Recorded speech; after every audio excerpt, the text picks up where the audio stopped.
Yeah, so I know a lot of like with like magic though and like mysticism stuff, it really does like a lot of the idea is you putting your belief into it is what gives it the energy to potentially work, you know? It's like opening your mind to the possibility of it working, you know?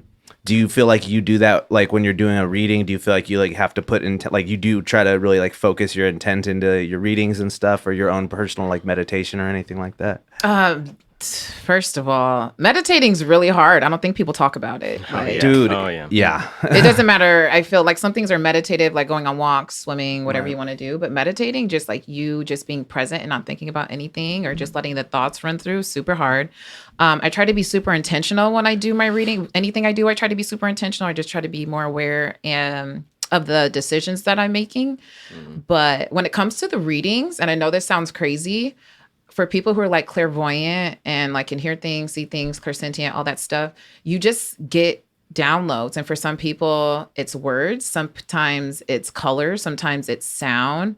And so for myself, I get like messages and I'll be like, okay, you guys, this sounds crazy. Like someone that's going to come visit you is going to be wearing a purple jacket. And then you're like, what the fuck is she talking about? And I'm like, in my head though, what I hear is, there could be someone wearing a purple jacket, so you need to watch out for X, Y, and Z. And I just repeat like what I hear in my head. And that's usually because, and here's another lesson. Here we go. When you're dealing with your aura, you have your inner sheath, which is kind of like when people get ready to touch you or like someone's standing really close to you or something like that, you can kind of feel that fear or kind of like sense it. And then you have your outer sheath, which is like if someone walks into a room and you can feel their aura. And so those two things, help you connect with the outside, because I know you guys did shrooms, right? Yeah. And you know the world be trying to connect to you in all different types of ways. So the more you can create like a strong aura or like a magnetic energetic field, you're able to kind of manipulate what comes in and what like you're able to receive. And so it takes a lot of work. I feel again like I was kind of pulled into this. So I have to take a lot of responsibility for it. It's a lot of responsibility being a spiritualist. So, yeah, definitely like staying connected with yourself. You know, when you have a lot else going on too, is always kind of tough. You know, to make the time to, you know, because it is like you're saying too. Like meditation is hard. Like you do have to like guide your brain and your thoughts, or not, you know, whether you're going to do like an active try to release stress, or if you're just letting everything come in and trying to make sense of it, like it is, you know, kind of it's work, you know. And so so what would you said that you feel like you've kind of been like pulled into this whole world of spirituality, like what experience would you say like really kicked you off on the journey you're on right now? Yeah, so I had a dream. It always started with a dream. Martin Luther King. It's Black History Month. So it's Black History Month. So okay, but no, I had a dream. Okay, first of all, my life was really crazy. I'm divorced, so I was going through like a divorce, super sad, trying to get my life together. Had a whole phase. Just might as well say that. And so I was staying in a hotel because my apartment was getting renovated, and so I was just having a bunch of fun, going out to clubs all the times, like and hanging out with my friends, literally like 24/7, like going to work, working security for the Seahawks, coming home, party of my life, party every weekend. And so just like with that lifestyle, things were getting really heavy. Things were getting just a little weird. I was drinking all the time, day drinking, like hanging out with the wrong people. And I had a dream. I just remember I went to sleep that night. I astral projected.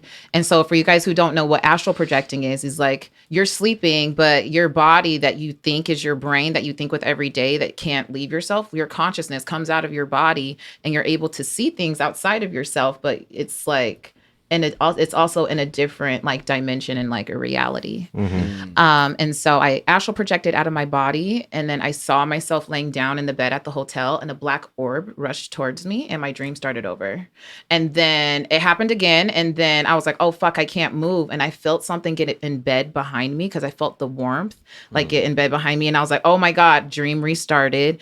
Third time, every time the dream restarted, more black figures like showed up, and I was like, oh, fuck, I have to like get out of this. So I shook myself out of myself and I was astral projecting, looking at myself and all these other figures in the room with me.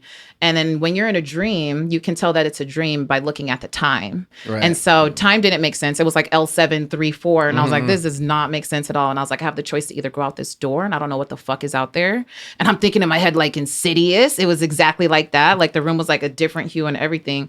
I was like, or I can just try to go back to my body. And then I just remember I like rushed back kind of like towards my body and I woke up. And ever since that day, I was like, I don't know what it was. I started researching dreams. I got super high fixated like on dreams and astrology. Then I was reading my horoscope every day.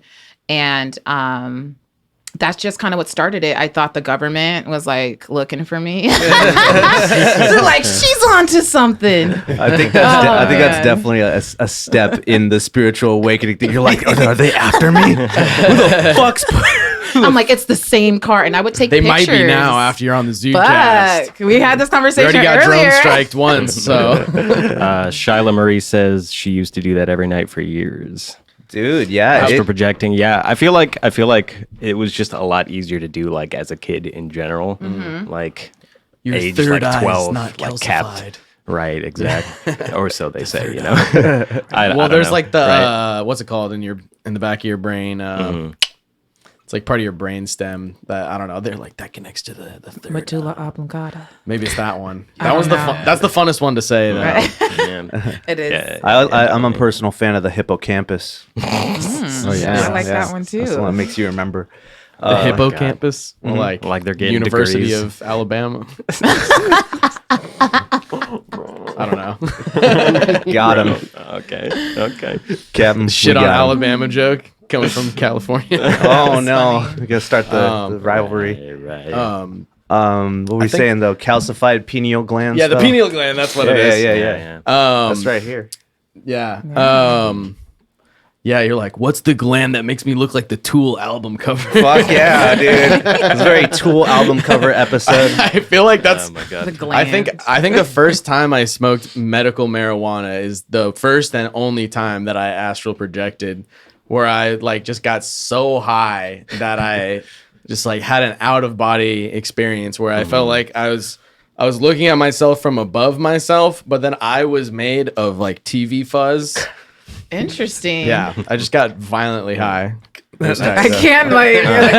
That's a pretty Like sick visual my right body there. became static. Like it would just look like a black figure or whatever, like a shadow figure, but like a TV static person. Okay, that's a good way to describe that exactly, because like that's how I feel like smoking DMT feels. Is like your body becomes like TV static. You know what I mean? Just like as a general like sensation. Yeah, that's what I've heard. I'm yet to do the Deemster, Yeah. but We should do the Deemster on a Patreon episode. Yeah, we The should. first Patreon episode, we do DMT. I'm kind of down. But yeah, so how long ago was that? That was about 7 years ago. 7 years ago. 7 years deep I've been doing this.